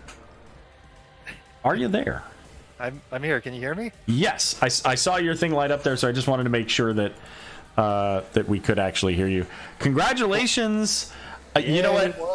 Right, I was gonna say like that. You guys have to be really excited after that win. Oh, totally. I mean, winning in general, always excited, but that was a very close matchup for sure. They did really well, and you know, it's interesting because doing the research and stuff like that, we didn't have a ton of stats on them. I mean, it's like the first time that they've really played as a team. So yeah, we're just happy to win. Happy to win in 3 games. I don't know what it looked like on your end, but yeah, apparently Cho'Gall, they did well. My hat's off to them. It was definitely an exciting matchup, and you know, I was just telling Lulu, you know, 24 minutes of that game felt like, even though you guys were getting more kills, it still felt like it was their game, right? Mm-hmm. And then you got the Cho'Gall kill, and you just, okay, we win now, right? So yeah, how do you stay in this game? Like, let's start with game number 3. How do you stay in this game? You faced off the Cho'Gall in game number 2, and it was overwhelmingly positive against you. And then in game 3, they pick it right at the beginning, and I think you had a sense that they might picking the Greymane first, right? So what is it in game 3 like? Is there any pre-game prep you're doing? Is there any, pep talks? Is there anything in the game that keeps your team glued together and ready to win this game? Yeah, I think I mean, because this is like our 3rd season, I think, here in NGS, but we've always switched the roles around, and so that we're not making it easy for ourselves. Let's just put it out there. but at the same time, like, yeah, I mean, anytime you lose, and especially with us, we felt down on ourselves, and I think it's a matter of just being in the moment, and then being able to just be like, okay, well, that didn't work. Let's just start from scratch, and then just work moving forward in that way. We actually did have to have that talk right after game 2, because I mean, we got pretty dominated. It didn't go at all how we thought. And we were pretty quiet on comms, and I'm sure you guys played in comms as well. So sometimes it's like, who's gonna say the first thing, and then what are they gonna say, right? and then it's kind of like a morale building type thing, as far as like, okay, yeah, these are the good points. Obviously, is the part that sucked. We agreed upon that, and we just build off of that. I think it's just a matter of just realizing what happened, but not living in the past, if that makes sense. Sure. So who said the first thing, and what did they say? Do you remember? I think what happened, I think actually I was the one that said something, actually. And it was just kind of like, I just said, okay, so what didn't work? And everyone just said the same thing at once. So that broke the ice, right? So basically we had 3 members already thinking the same thing. All I did was create a forum so we all agreed on something. So great. So that was the first thing, just getting it out there. And then after that, it's about just getting ourselves back in it, right? It's never easy to come from down to up. Usually when three game matches happen, it goes like team wins first game, then the other team wins the next second and third. Usually, not all the time, but sometimes it plays out more often than not. So yeah, it's like a morale thing. It's like any sports or any competitiveness. It's just you have to get yourselves back in it, like mentally, so you're focused, right? If we're thinking about the last game, then we're just not going to be in it from the beginning. I might be a little long-winded, I apologize, but listen, we got nothing better going on. I mean, okay, cool. The next thing on my schedule is sleep, so whatever. All right. Yeah, I maybe I could have been a history teacher, so we talk long enough. I might just be able to do 2 things at once here for you. I don't know. So I do want to call out here. So let's go back in time a little bit to game number 1. Sure. I thought I liked both drafts. I felt like your guys's was safer and it was easier to execute, and I felt like theirs was one that if they could make things happen, if they could get things to line up, it was a very bad day for you. But ultimately ended up being that stage dive after stage dive after stage dive after stage dive just continued to give you guys enough stall and enough pressure against the team and presence on the map that even when you lost everybody in a curse that you won, you still maintained map pressure and ultimately win that game. So what kind of things are you guys talking about at the beginning of that game, knowing your comp versus their comp, to ensure that you win that victory? Yeah, I mean, just the global pressure. I mean, that's obviously part of the strategy that we went in with Cursed Hollow. It's like okay, well, let's take a look at their macro game, right? Because we don't have any statistics per se. I mean, obviously I did do as much homework as I could, but it's kind of one of those things, right? Like a lot of times, and I wasn't able to gauge how often they were with each other. I don't know how much time they've been practicing because they don't have any history per se that I was documented in competitive. So I was like, okay, well, if we go the macro play, we tend to do well generally on there. And do we want to invite and maybe get sorely disappointed in our own abilities and mechanics, and then just winning us in like team fights? So we kind of wanted to see how they would do in that kind of situation. So the map pick, all that stuff. And then, and really with the globals, I mean, that's just, you know, map pressure. I think it was something of like, hey, I'm going in, I'm committed, and we're like, hey, we're piecing out, and then we just, I don't know if you saw the back and forth like on our characters, but that's kind of the internal talk that was going. It's like one guy committed, it's like, okay, well, we committed, let's all commit. It's kind of one of those things that we've learned early on as a group. It's kind of one of those things in Storm League, right? It's like when one guy isn't really doing it, but then it's like, okay, well, he's doing whatever, so let's see what happens if we actually follow that guy, even if it's not the right call. It's kind of one of those types of situations. So sure. So it was, the plan was to take stage dive the whole time then. It wasn't just like a snap pick. It was it actually ended up being a preference for. Gotcha. So he tends to like that on that character. Like if I were to play ATC, I would actually do dance, but he feels that there's more value, and so a lot of times it's the judgment call of the player unless it's something absolutely needed, and that worked out tons in our favor. Like how many times did you guys count that he like stopped that with his dance or there? Many. I mean, it was at least 4. And you know, in all seriousness, it was. This is going to sound a little harsh. It was as much of a failure on their part to execute ETC as it was ETC, you know, being ballsy and diving from the opposite end of the map with absolutely no assistance for a good 20 seconds into the entire enemy team and not be punished for it, right? 20 seconds is a bit of an exaggeration. Not really. When they're on the other side of the map on Cursed Hollow, it's a big map. It takes a long time to get there. And you know, next week it might be 30 or 40 seconds. Right. Who knows, right? Yeah. 14 minutes he was by himself. Yeah, end of the season. So he stage dived in, and he was alone the rest of the game, but he lived. I know, right? He was 1v5ing everyone. Yeah. No, it's funny. Like, we might not be so great at killing targets, but more often than not, we can survive some things. So it was just a calculated decision. And, you know, obviously, if they got him the first time, I don't know if he would have thought about it again, right? But I'm trying to remember what makeup they had. Do you remember what they had in the first game? So they had Mal'Ganis, Anduin, Alarak, Malthael, and Raynor. And I think that the easiest way for them to just kill ETC is Anduin throws out a root. yeah, that's if you land the skill shot, right? That's it. And then, yeah, and it just kind of depends, and if you know, and obviously, like as much as we were surprised he was going in, and then we just had to kind of all commit. They were probably surprised as well, like, oh, they're gonna give, and then all of a sudden they see this big thing on the ground, and then we're thinking like, oh my god, he committed, and then they're being like, why the heck did he commit? Like. So, you know, sometimes we have those wild cards and we just have a room for that to kind of go on. And sometimes it works into our favor. Obviously, game 2 did work in our favor. But I mean, that's the 200 IQ play of the enemy can't know what we're doing if we don't know what we're doing. This is true. And this is kind of how we approach most of our draft today. But that's okay. We'll keep that between us. So we do have our resident support expert here, Lulu. What questions do you have for Mr. Robert?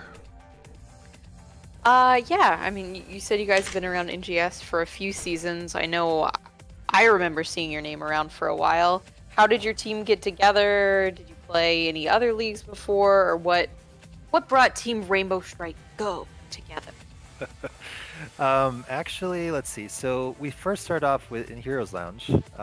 We're actually in the playoffs over there, like competing right now. I don't know how we'll do, but basically we started off in that. Actually, Kingleberry and I started off in the first season, and we actually found out NGS like after. Actually, I didn't even know it existed until after the fact. But Kingle and I were on a free agent team, and we stayed together. We took another guy with us. He ended up not panning out, but then also wanted to play with my brother. So Silver and I are actually brothers in real life. I actually know Panda Supreme in real life too. And then we picked up Sticks a couple seasons ago in Heroes Lounge. So that's kind of how we started. And then eventually we just kind of, moved over to NGS. And, obviously NGS has huge presence as far as like NA. And the skill set, it's solid all around the divisions. I would almost say overall, like NGS just has a lot more tighter competition. just with everything that I've noticed personally. And then Heroes Lounge, kind of, I don't know, it's like a great introductory. It's great if you want to do something a little bit more looser on some things. So things can happen if like the regulars don't, pan out, and you can still sub a lot easier. So it kind of depends. They're both good, honestly, for very different reasons. But honestly, it's just fun. Like all of it's just fun, and that's why we keep enjoying doing. I mean, obviously we're always trying to win the whole thing, and it hasn't worked out for us as yet, but we're due. Just at some point. Play enough seasons, it's got to happen. Yeah, it's at some point. I mean, we can just keep getting demoted into the bottom rank, and eventually maybe we'll win something. I don't know.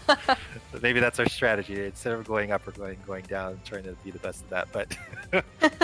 But anyways, that's kind of like the backstory.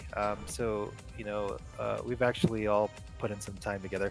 Now with the NGS, I mean, gosh, what season was it? Season 9 or? Yeah, this is season 9, yes. Yeah, and I know there's probably a lot of teams that have been together since then, which is super impressive. Actually. Not that many. Oh, there isn't. No, I actually only a few.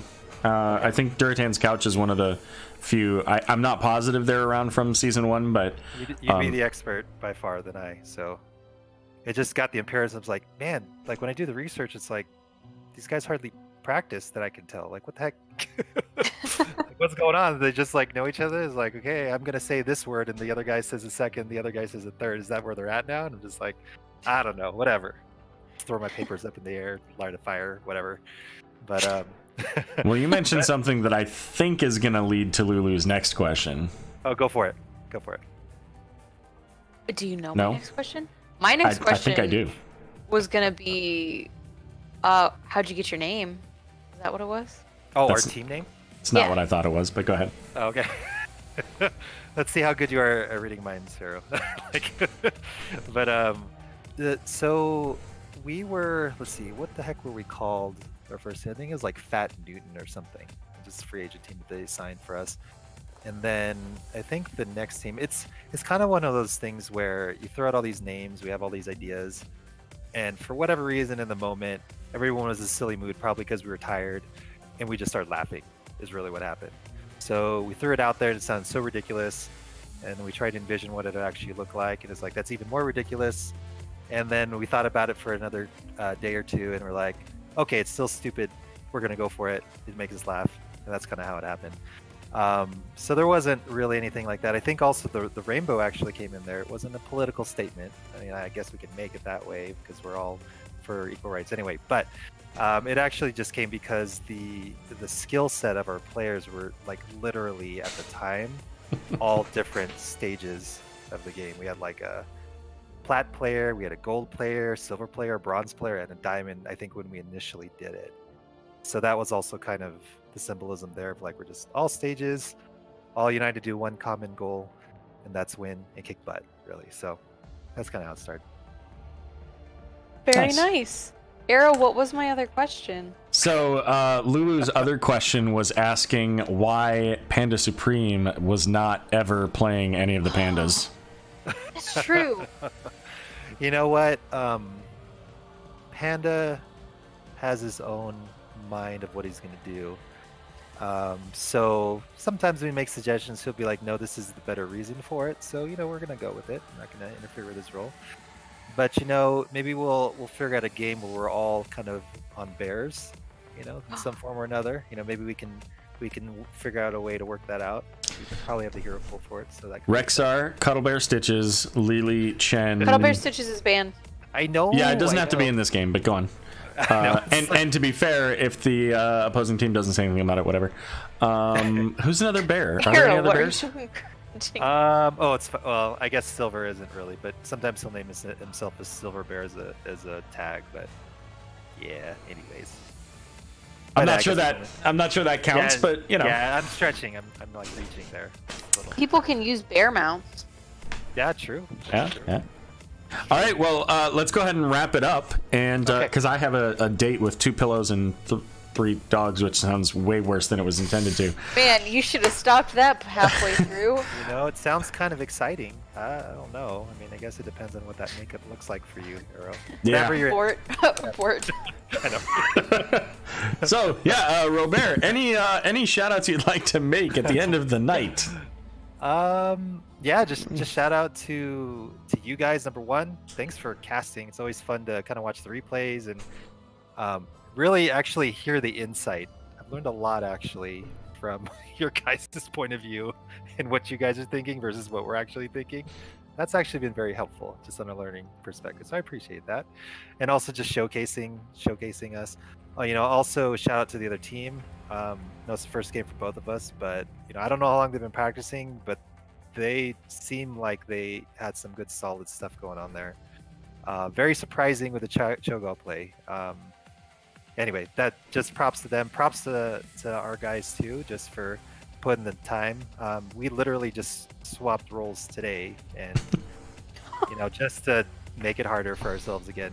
So that was kind of a, you know, like, hey, can we still ride this bike? Kind of, sort of, with one wheel, three? What do we mean trading wheels? I don't know, but basically we pulled it together, and special shout out to Silver for just kind of stepping in and do what he needed to do, and he'll knows what that means. So all right, but well, that's it. Fair And, enough. yeah, and thanks for NGS for just existing. This has been fun, tons of fun being in an amateur league for sure.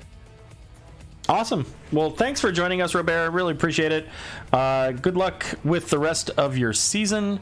It's gonna, and you guys will get to play against them again another game because you guys are double round robin, right? Yeah, we have got what, 7 teams in our division. Yeah, so we're gonna be seeing a lot of each other. Yeah. So I hope everyone stays in, or we're gonna playing the same teams over and over. Well, you're gonna play the same teams the same number of times either way. You're gonna play everybody twice, okay. But yeah. Good point. We'll know each other very intimately after this season for sure. Exactly. Well, good luck, and we'll see you again soon. All right, you guys take care. Thanks again. Thanks. See you. Have a good night. All right, too. Alrighty, Lulu, it's that time. Anything you'd like to say to Twitch before we call it a night and send them over to Taco's stream? No, just thanks for coming by and hanging out with us. First cast of the season for me. Very exciting. Ready for more NGS action. Awesome. All right, well, everybody, thanks again for joining us. Really appreciate you stopping by, enjoying the cast that we had here from both of the Division D coasts. And we'll see you again soon. I do have another one tomorrow. I think it's 8:30 or 9 o'clock or so. Make sure you check the calendar for that. More coming up on Saturday and Sunday as well. It's Sunday afternoon game and a Saturday evening game. So lots of casting going on this weekend. Lots of NGS to watch. Have a wonderful evening, and we'll see you again soon.